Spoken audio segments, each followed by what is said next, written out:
Hi hello నమస్తే, welcome to my channel. మళ్ళీ ఒక కొత్త రెసిపీతో మీ ముందుకు వచ్చాను. మనం రెగ్యులర్గా పిల్లలకి ఒకే రకమైన టిఫిన్ పెడితే వాళ్ళు ఇష్టంగా తినరు కదండి. అందులో సమ్మర్ కూడా స్టార్ట్ అయిపోయింది, హాఫ్ డే స్కూల్స్ ఇంకొక 2 days అయితే హాలిడేస్ కూడా వస్తున్నాయి కాబట్టి వాళ్ళ కోసమని కొత్తగా ఇలా ట్రై చేశాను. మనకు ఎర్రపప్పు ఉంటుంది కదండి, మనం మామూలుగా తెలంగాణలో మైసూర్ పప్పు అంటాము, అది ప్లస్ పెసరపప్పు యూజ్ చేసి నేను దోశలు అయితే వేశానండి. చాలా అంటే చాలా బాగా వచ్చింది. అసలు చూద్దాము తింటారా తినరా అని ట్రై చేశాను. కానీ చాలా ఇష్టంగా తిన్నది మా పాప అయితే. దీనికి కాంబినేషన్లో ఏంటి అని అంటే పల్లి చట్నీ చేశానండి. చాలా బాగా వచ్చాయి దోశలు కూడా ఎక్కడ అతుక్కోకుండా. ఇక అందులో వేరే అసలు ఏం ఇంగ్రీడియంట్స్ నేను కలపలేదు. అవి కూడా మళ్ళీ ఇన్స్టంట్గా అప్పటికప్పుడు మనం హాఫ్ అన్ అవర్ ముందు దాన్ని ఒక రోజు ముందు ప్రిపేర్ చేసుకోవాల్సిన అవసరం కూడా లేదు. బ్యాటరు ఒక హాఫ్ అన్ అవర్ ముందు మనం పప్పులు నానబెట్టేసుకొని అప్పటికప్పుడు ఈజీగా టేస్టీగా హెల్తీగా చాలా అంటే చాలా మంచి టిఫిన్ చేసుకోవచ్చండి.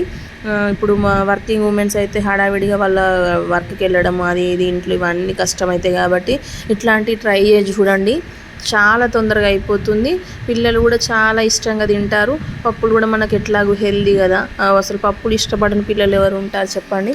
అందుకోసమని మా పాప కోసం ఇలా ట్రై చేశాను.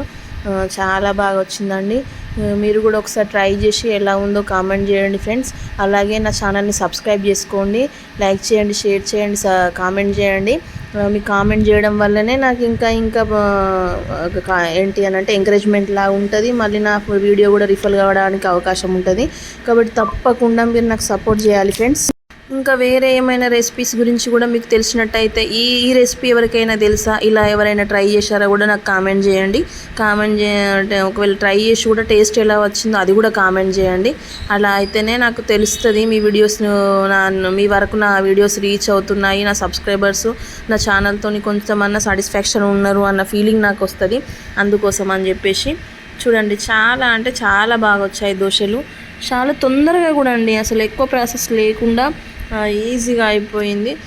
నేను అసలు మినప్పప్పు యూజ్ చేయలేదు కదా, అసలు పెనానికి అతుక్కపోతుంది కావచ్చు, అసలు దోశ వస్తుందా లేదా అని అనుకున్నాను.